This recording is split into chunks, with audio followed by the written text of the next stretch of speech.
Bem-vindos à terceira e última mensagem sobre o tema tão desconfortável para muitos de nós, dinheiro. Se você tem uma Bíblia por aí, 2 textos para dar uma norteada, se você está com a sua Bíblia, o primeiro deles é Malaquias, no Antigo Testamento, capítulo 3, a partir do verso 8. Malaquias, capítulo 3, é o último livro do Antigo Testamento, ok? Malaquias 3, 8. E ainda, Novo Testamento, segunda carta aos Coríntios, capítulo 9. Falando dos coríntios, ou dos corintianos, futebol hoje é um assunto proibido, tá certo? Hoje ninguém fala sobre este assunto. E se algum engraçadinho resolver me abordar na saída, nós vamos ter problemas graves, já estou avisando. Então, Malaquias capítulo 3, verso 8, e também 2 Coríntios capítulo 9. Esqueçam de futebol, esqueçam. Nesta série, no primeiro domingo, nós falamos sobre o desafio de administrarmos bem os recursos financeiros. É um desafio para nós, num mundo tão consumista, tão propenso a criar coisas que nós não precisamos, a administrarmos bem os nossos recursos financeiros. É um desafio num mundo como esse, que dá crédito para todo mundo, o tempo todo, a gente não gastar o que a gente não precisa e o que a gente não tem. E aí, então, o primeiro desafio que nós tivemos foi a busca de uma boa administração financeira dos recursos que estão às nossas mãos. Domingo passado, o desafio foi buscarmos viver de maneira generosa num mundo que só está pensando e só está focado em acumular coisas, em acumular bens. Logo, como viver generosamente? Foi sobre isso que nós falamos no domingo passado. E aí eu deixei para o último domingo, no caso, hoje, naturalmente, o tema mais complicado. Deixei para hoje para falarmos sobre contribuição. E alguns vão falar assim, eu sabia que ele ia chegar nisso. Olha, quero dizer algo muito sério para você. De manhã eu comecei afirmando o seguinte: eu estou aqui desde 2001. Já vamos para 15 anos de caminhada. E em quase 15 anos, eu nunca preguei para esta igreja sobre contribuição. Mas chegou a hora de falar sobre isso, e com muita seriedade. Eu sei que esse assunto é um assunto altamente complicado, e tem muita gente cansada de ouvir falar sobre isso. Até porque, como nós bem sabemos, há muitos líderes religiosos abusando da boa vontade do povo. Há muitos líderes religiosos literalmente nadando de braçada, levantando recursos às custas das pessoas e vivendo muito bem. Em alguns casos, quais eu não vou citar por aqui, mas você sabe bem, há alguns líderes vivendo em grande riqueza às custas do povo. E aí, todo mundo acha assim, não é? Que todas as vezes em que a igreja fala sobre dinheiro, ela quer se beneficiar em torno do assunto, ou tem alguém querendo tirar uma casquinha sobre isso. O fato é que, embora haja tanta gente se aproveitando, nós não podemos achar e pensar que porque os outros estão lidando mal, então nós não vamos falar sobre o assunto. Já que tem gente se beneficiando, agindo de má fé, então nós vamos nos calar sobre o assunto. Engano. Nós precisamos falar sim. E é necessário que nós tenhamos diretrizes bíblicas sobre um assunto extremamente sério. Claro que quando a gente fala em contribuição, em dízimos, em ofertas, há muitos equívocos no âmbito da igreja. E por que há muitos equívocos? A Bíblia, naturalmente, como você bem sabe, constituída de Antigo e Novo Testamento. Entretanto, por vezes, a igreja trabalha acerca desse assunto, fala, discute sobre o assunto, fundamentada apenas apenas do Antigo Testamento, e isso é um erro. E daqui a pouquinho você vai entender por quê. A realidade é que há princípios do Antigo Testamento que não dizem respeito a nós. A nós diz respeito, ou dizem respeito, os princípios em especial do Novo Testamento. O Antigo Testamento tem o seu conteúdo chamado de lei, mas nós não estamos debaixo da lei, nós estamos vivendo a era do Novo Testamento, o tempo da graça. São circunstâncias diferentes. E aqui quero falar um pouquinho com você sobre os dois cenários. Vamos começar então pelo Antigo Testamento. Como era o dízimo no cenário do Antigo Testamento? Bom sabermos e pensarmos que a história não deixa claro para nós onde é que se dá o início desse conceito de dízimo. Por quê? Porque, na verdade, havia outros povos, além do povo de Israel, que também tinham a prática do dízimo. Outros povos da antiguidade faziam isto. Era comum que, dentre alguns povos, houvesse a prática do dízimo na contribuição para com o rei. Ou ainda, quando porventura um povo dominava um outro, este então dominado pagava dízimos como forma de servidão para o dominador. Na Bíblia, a expressão dízimo, ela surge pela primeira vez lá com Abraão, um dos patriarcas, o também chamado e conhecido como pai da fé. A Bíblia nos diz que Abraão, numa certa situação, em meio a uma batalha, vencendo a batalha, trouxe despojos, ou seja, aquilo que conquistou em guerra, e daquilo que conquistou dos tais despojos, ele separou o dízimo daquilo, entregando a um sacerdote chamado de Melquisedeque. Depois disso, há uma ligeira citação sobre Jacó, dizendo que Jacó, em determinada ocasião, também entregou o dízimo. Depois há um salto. O assunto só vai aparecer lá na frente com Moisés. Moisés define o dízimo junto ao povo por uma razão em especial. Que razão era esta? É bom você se lembrar que quando o povo atravessa o deserto e entra ou vai entrar na terra prometida, o povo de Israel ele está todo subdividido em tribos, há diversas tribos. Mas uma tribo em especial chamada tribo de Levi, tem homens que são focados e voltados para o trabalho do santuário. Eram os levitas. E a ordem foi simples, a ordem foi: os levitas não terão parte ou participação na terra, não receberão herança. Os levitas deverão ficar focados no trabalho junto ao santuário.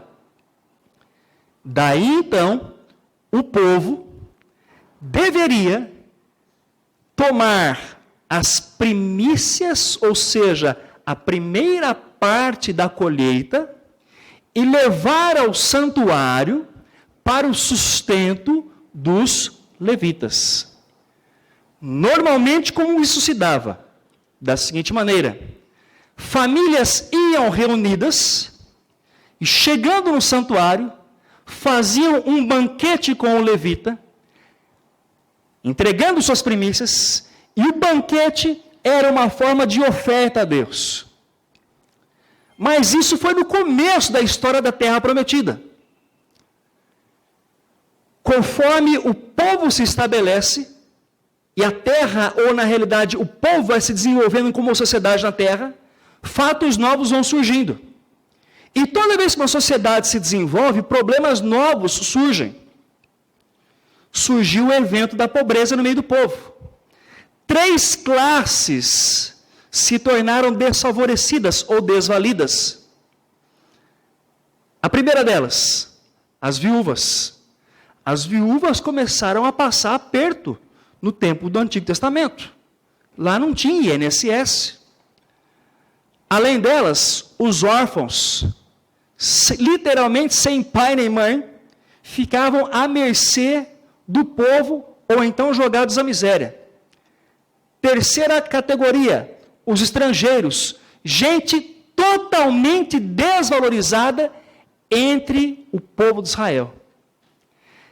Aí então, há um ajuste na lei, de maneira que os dízimos venham a atender não só os levitas que trabalhavam no santuário, mas também pudessem socorrer os desvalidos, as viúvas, os órfãos e ainda os estrangeiros. A consciência em Israel acerca do dízimo era basicamente a seguinte: primeiro, o dízimo representava a consciência de que tudo pertence a Deus. Quando as pessoas entregavam, elas tinham ou deveriam ter a compreensão de que tudo é de Deus. Segundo, o dízimo, ele era uma expressão de gratidão e era também um ato de adoração a Deus. Percebeu que a palavra troca, até então, não aparece. Terceiro, o dízimo supria os que cuidavam do santuário, como disse há pouco, e também grupos desprovidos. Na realidade, a coisa vai um pouquinho além. No Antigo Testamento você tem a lei, e o povo estava debaixo da lei.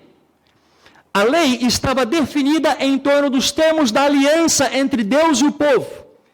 E a aliança do Antigo Testamento funcionava assim: se vocês andarem, Deus dizendo ao povo, ok? Se vocês andarem nos meus caminhos, eu abençoo vocês. Se vocês não andarem nos meus caminhos, eu vou pesar a minha mão sobre vocês. Se vocês escolherem pelo pecado, eu vou pesar a minha mão sobre vocês. Então, no Antigo Testamento, a coisa funcionava. O povo andava em submissão, segundo a vontade de Deus, Deus os abençoava. O povo andava fora da vontade de Deus, Deus pesava a sua mão sobre o povo. Ao longo de todo o Antigo Testamento, é com isso que nós nos deparamos. Diversas situações e momentos onde você vê Deus abençoando o povo em momentos de fidelidade e Deus pesando a sua mão em momentos de infidelidade. Aí queria que você prestasse atenção nisso. O dízimo no Antigo Testamento era parte da aliança. Não fazê-lo, não praticá-lo, significava, atente-se para isso, no Antigo Testamento não fazê-lo significava desobedecer a Deus. Lá, desobedecer a Deus tinha uma consequência. Deus pesava a sua mão sobre o povo.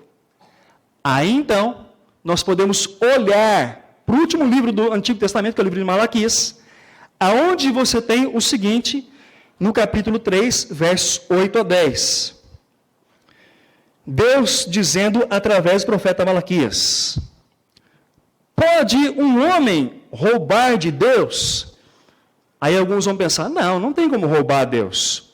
Pois é, no cenário do Antigo Testamento, isso era possível. Contudo, vocês estão me roubando e ainda perguntam, como é que te roubamos? E Deus responde, nos dízimos e nas ofertas. Ou seja, eles não entregavam, isso era considerado e visto como roubo, como fruto daquilo que pertencia a Deus. Vocês estão debaixo de grande maldição, porque estão me roubando. A nação toda está me roubando. Tragam o dízimo todo ao depósito do templo, para que haja alimento em minha casa. Ponham-me à prova, diz o Senhor dos Exércitos, e vejam se eu não vou abrir as comportas dos céus e derramar sobre vocês tantas bênçãos que nem terão onde guardá-las. Fantástico. Deus impacta o povo, Deus questiona, Deus confronta o povo.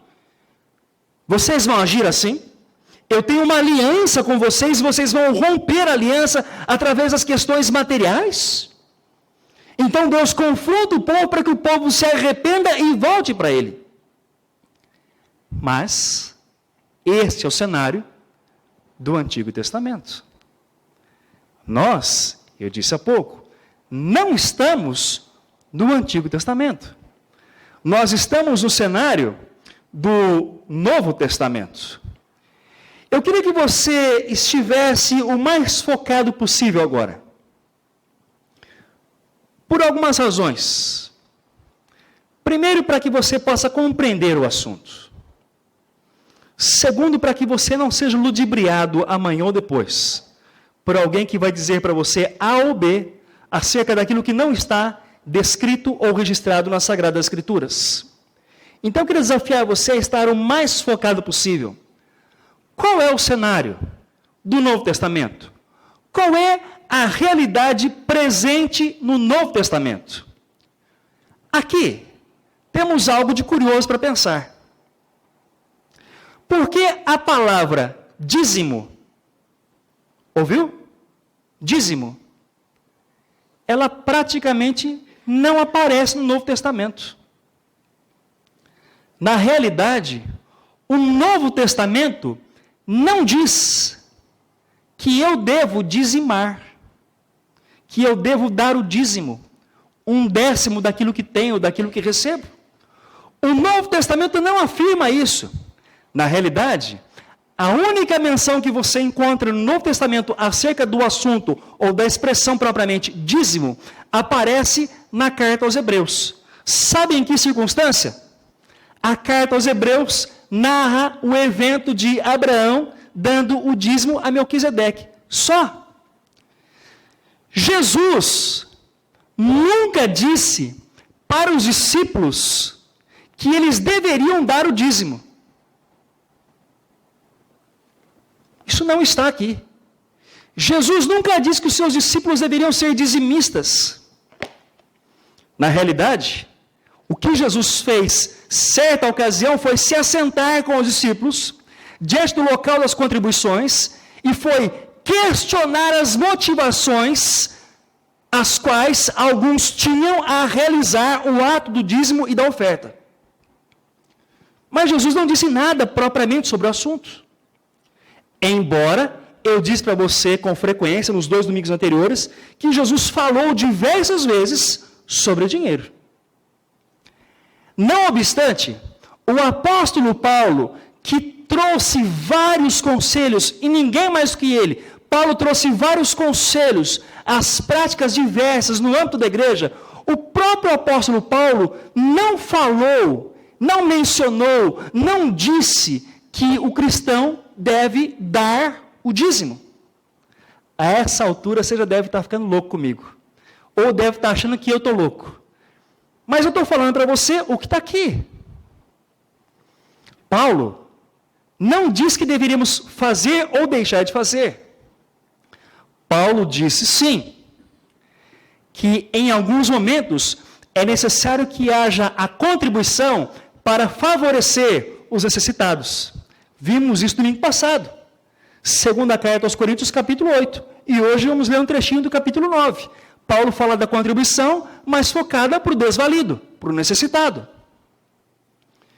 Espera aí. Mas se a gente não tem o tema propriamente no Novo Testamento, como é que a gente faz? Então a gente desmerece isso? Não.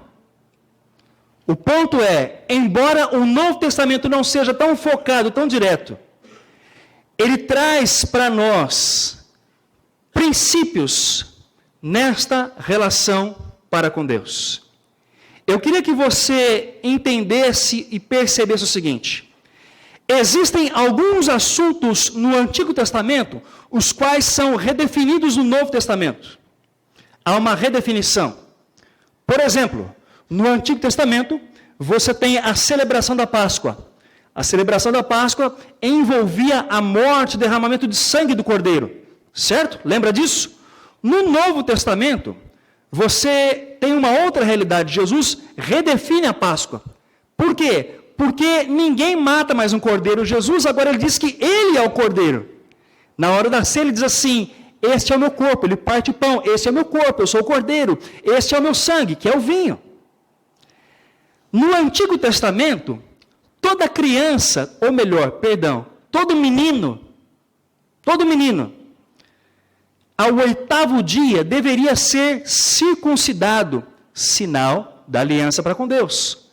Mas no Novo Testamento não há circuncisão, porque o apóstolo Paulo diz que a circuncisão do Novo Testamento chama-se batismo. Da mesma maneira, embora não encontremos a terminologia dízimo, há no Novo Testamento algumas diretrizes que devem nos fazer pensar sobre uma redefinição em como lidarmos com isso. A primeira diretriz que a gente tem é a seguinte: nós precisamos buscar uma consciência clara acerca do assunto. Como? Na primeira carta do apóstolo Pedro, ele nos diz que, ou ele nos lembra que Deus nos chamou das trevas para a sua maravilhosa luz. O conceito é simples. Nós vivemos outrora em pecado. Mas Deus, em sua infinita graça e misericórdia, nos salvou através do sangue de Jesus. E por termos nós sido salvos pelo sangue de Jesus, Deus nos comprou, pagou um alto preço com o seu sangue e nos trouxe então das trevas para a sua maravilhosa luz. Vivendo debaixo da sua maravilhosa luz, é necessário que nós entendamos então o reinado de Deus. E como é o reinado de Deus?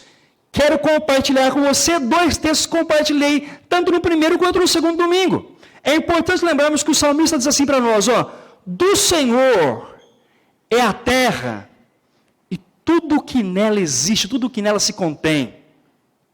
Do Senhor é o mundo e os que nele habitam. O conceito é o seguinte: tudo é de Deus. Absolutamente tudo. Nós, por vezes, nos deixamos tomar pelo nosso orgulho quase que louco, que nos faz achar que somos donos de alguma coisa. Então, eu sou dono desta casa, eu sou dono deste carro, eu sou dono desta roupa, eu sou dono deste corpo, eu sou equívoco. Lembre-se, o apóstolo Paulo diz assim: nós não trouxemos nada, e nós não vamos levar nada, nós estamos de passagem, tudo que está aqui é de Deus, quando nós chegamos já estava aqui, e quando formos embora vai permanecer aqui. O conceito é, nós precisamos simples e unicamente administrarmos bem como mordomos, como servos. Deus é como o Senhor de uma casa que confia às nossas mãos os bens que estão dentro da casa e diz: administre. Mas olha, tenha em mente, a casa não é nossa. Em outras palavras, o mundo que vivemos não é nosso, e aquilo que está em nossas mãos não é nosso. Nós estamos aqui de passagem, e o que está em nossas mãos é apenas para ser administrado por nós. Então, quando porventura você pensar assim: mas e o meu dinheiro? Tenha uma consciência clara. Não é nosso. Não é nosso. Está em nossas mãos, mas não é nosso. Segunda questão importante que nós precisamos fazer, quando fizermos a contribuição, com uma motivação adequada, correta, equilibrada. Algumas pessoas contribuem por interesse. Ou não? Porque se eu der mais, Deus vai me abençoar mais. Isso é interesse. Outros contribuem por medo. Se eu não contribuir, Deus vai me amaldiçoar. E há ainda aqueles que contribuem por tradição. Eu contribuo desde que eu sou pequenininha, minha mãe me dava as moedinhas, então eu cresci fazendo isso, já é uma prática, eu faço isso sempre. E até é bom, eu me sinto bem, me sinto assim, eu me sinto mais leve quando eu faço, sabe? Mas são motivações equivocadas, são motivações erradas. Contribuir por interesse, por medo, por tradição é equívoco. Quais são as motivações que devem estar no nosso coração? Agora eu chego com você na segunda carta de Paulo, no capítulo 9, lá no verso número 7. Paulo diz então, o tão conhecido versículo, tão usado por nós, que eu quero compartilhar com você. Paulo diz assim: cada um dê conforme determinou. Aonde? Não com pesar ou por obrigação, pois Deus ama a quem dá como? Com alegria. Esta é a motivação. Alegria. Deus, mas será que alegria está causando peso na consciência? Não faça. Está sofrendo? Não faz. O âmbito é o âmbito da alegria. E que alegria é esta? Esta é a alegria, primeiro, de quem confia. De quem crê que efetivamente o que está em suas mãos é do Senhor e nós somos apenas mordomos. 2, esta alegria é a alegria de quem percebe que Jesus é fiel em suas promessas. E o que foi que Jesus prometeu no Novo Testamento? Jesus prometeu o simples, o básico para nós. Jesus disse que nós teríamos o que comer e o que vestir. Carro não está no pacote. É o que comer e o que vestir. Lá no Sermão da Montanha, eu gosto sempre de voltar nele, no Sermão da Montanha, há uma ansiedade no coração das pessoas. Jesus diz assim: espera um pouquinho. Estão sofrendo por quê? Ei, vejam as aves dos céus. Pensa num pardalzinho. Vejam as aves dos céus. Você não vê a ave de manhã pegando trânsito, com estresse, preocupado em trabalhar. Talvez haja um trânsitozinho lá, mas é suave. E aí Jesus assim, as aves dos céus, elas não trabalham, elas não semeiam, mas Deus cuida delas. E aí ele pergunta assim para nós: não tem vocês muito mais valor que as aves dos céus? Ou seja, Deus não dará o que comer a vocês? Segundo, o que vestir. Jesus diz: vocês estão ansiosos por quê? Vejam os lírios do campo. Nem Salomão, em toda a sua glória, se vestiu como... Você acha que você está bem vestido?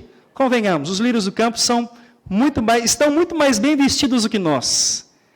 Porque Jesus os compara à glória e à riqueza de Salomão. Nem Salomão se vestiu tão bem quanto os lírios do campo, que hoje estão vivos, mas que amanhã secam e são lançados no fogo.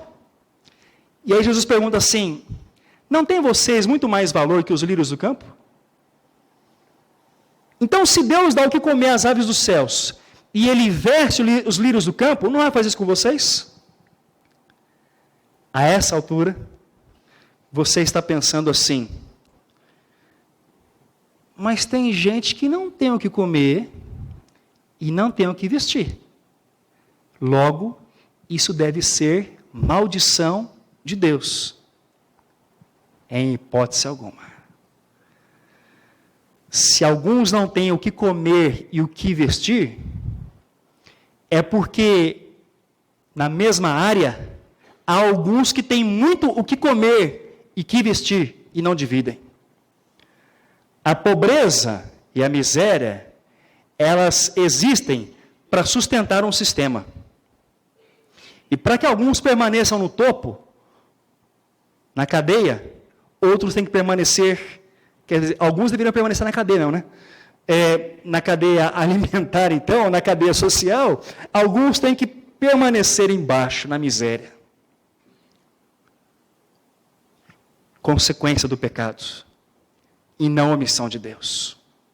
Então, quando estamos falando de contribuir com alegria, é importante sabermos o seguinte, que a contribuição precisa ser motivada com esta confiança, com essa certeza no coração. Segunda coisa importante é que Paulo diz para nós no capítulo 8, porque se há prontidão, a contribuição é aceitável. Se eu estou pronto para fazer, muito bem. Agora, se eu tenho dúvidas, não faço. Alegria e prontidão. Ou eu faço com o coração feliz e com disponibilidade, ou não faço. É o preceito. É o preceito.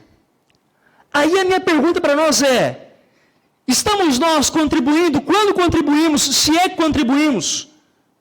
Com motivações reais? As motivações que nos levam a contribuir, se é que contribuímos.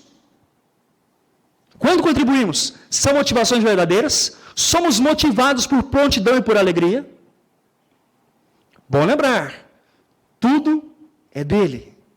Nós estamos aqui para administrar. A parte mais complicada fica para o final. O terceiro desafio que o Novo Testamento acaba explanando para nós é o desafio de contribuirmos, de agirmos em prol daquilo que pertence a Deus com generosidade e também com frequência. O curioso, outra vez, é que o Novo Testamento não nos fala sobre dízimo. O Novo Testamento não fala sobre 10%. Não fala. Então, como que é isso? Se não tem os 10%, com que valor contribuir? Eu quero convidar você a olhar mais uma vez o verso 7. O verso 7 diz lá na sua primeira parte: cada um dê conforme o quê? Conforme determinou em seu coração. Ah, então tá fácil. Então tá fácil. Porque se é conforme meu coração, qualquer coisa serve. Certo? Errado. Cuidado com o seu coração. A Bíblia nos alerta que o coração do homem é altamente enganoso. E a gente tende a desvalorizar, nós somos ligeiramente inclinados a desvalorizarmos aquilo que diz respeito a Deus. Nós costumamos ser mais ou menos como aquele menininho que a mãe chamou e disse assim: meu filho, 2 moedinhas de R$1. O menino não era filho do Salim, mas quase. 2 moedinhas de R$1. O menininho agradeceu, pegou as moedinhas. A mãe diz assim: uma delas para você comprar a sua paçoquinha. O menino gosta de paçoquinha, não gosta?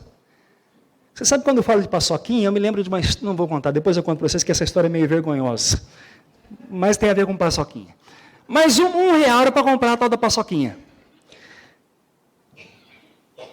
E o outro, mamãe? O outro você entrega para Deus. R$1 para Deus, R$1 para paçoquinha, o dia está ganho.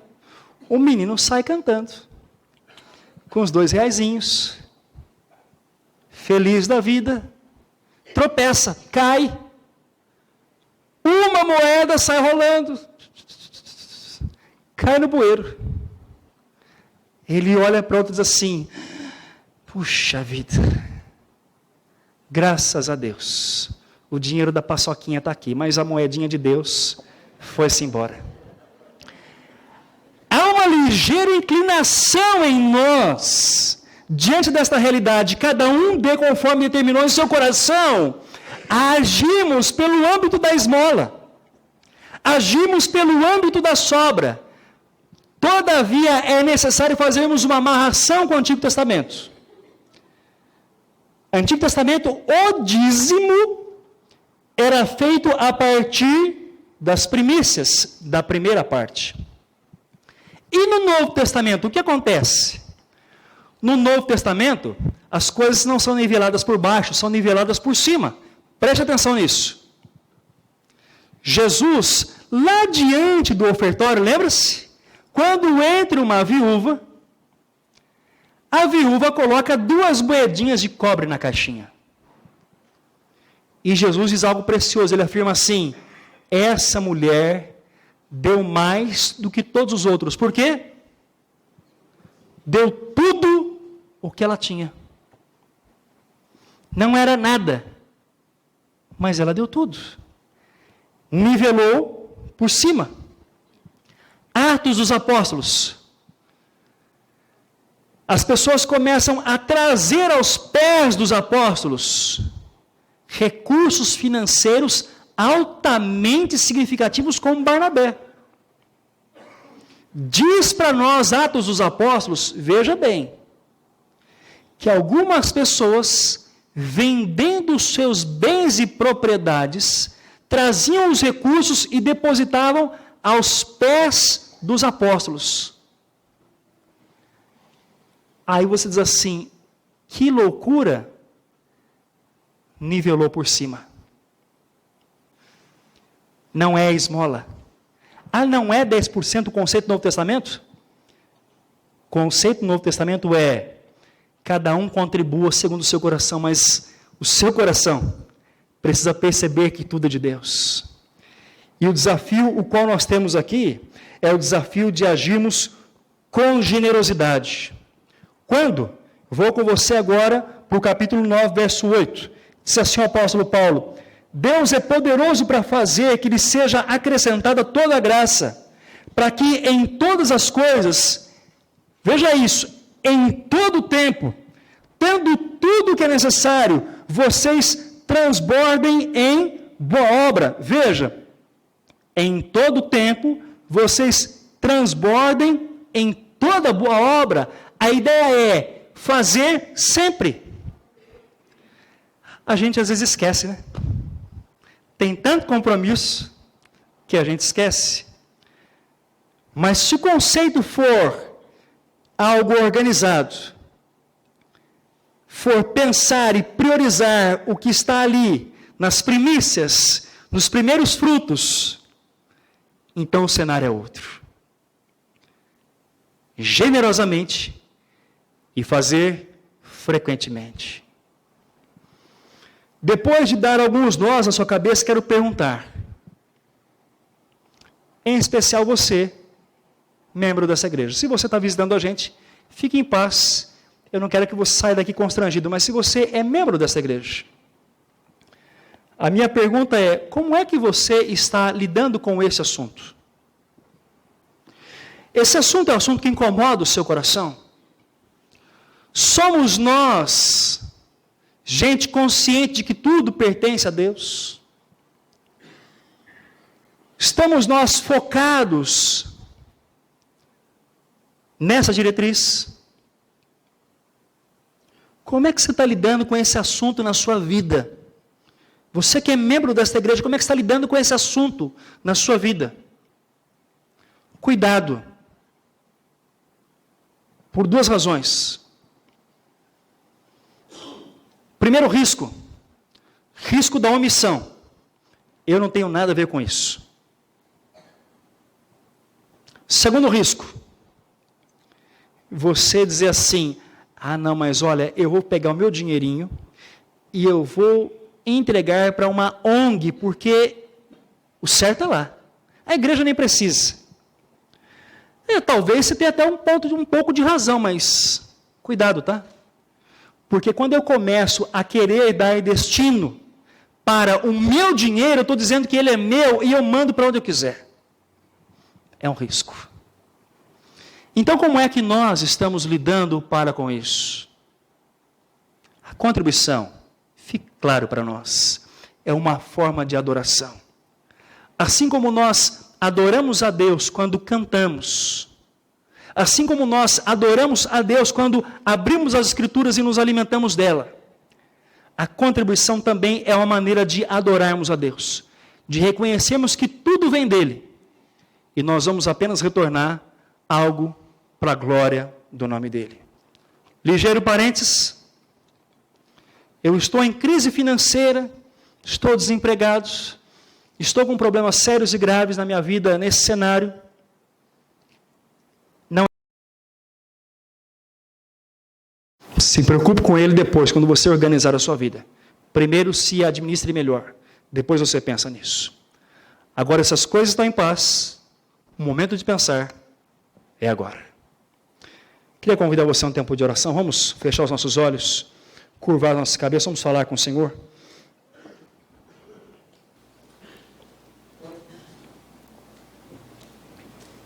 Deus querido, há uma expressão da Tua graça e misericórdia no Novo Testamento, Pai Santo.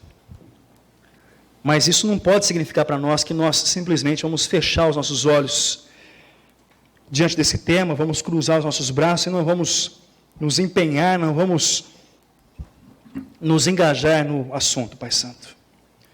De outra maneira, nós como igreja precisamos primeiramente estarmos cientes, ó Deus, com ciência clara, mas também precisamos buscar esta alegria que brota da confiança no Senhor, de forma que haja em nós uma disposição para a generosidade, ó Pai Santo, de forma que haja para nós uma percepção de que o Senhor é Deus, o Senhor controla todas as coisas.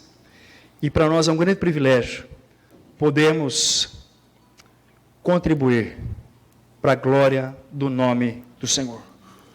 Nós oramos, Pai amado, e colocamos tudo nas Tuas mãos. Em nome de Jesus. Amém, Senhor.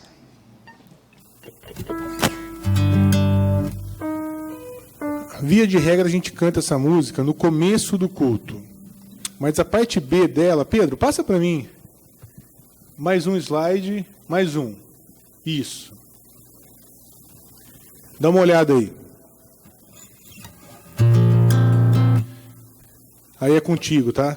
É cada um com Deus. E a gente vai cantar esse cântico agora. Pode voltar, Pedro.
Vamos orar mais uma vez? Deus, por favor, nos leva na Tua paz, na Tua proteção, no Teu cuidado, Deus. Abençoa a semana que se inicia.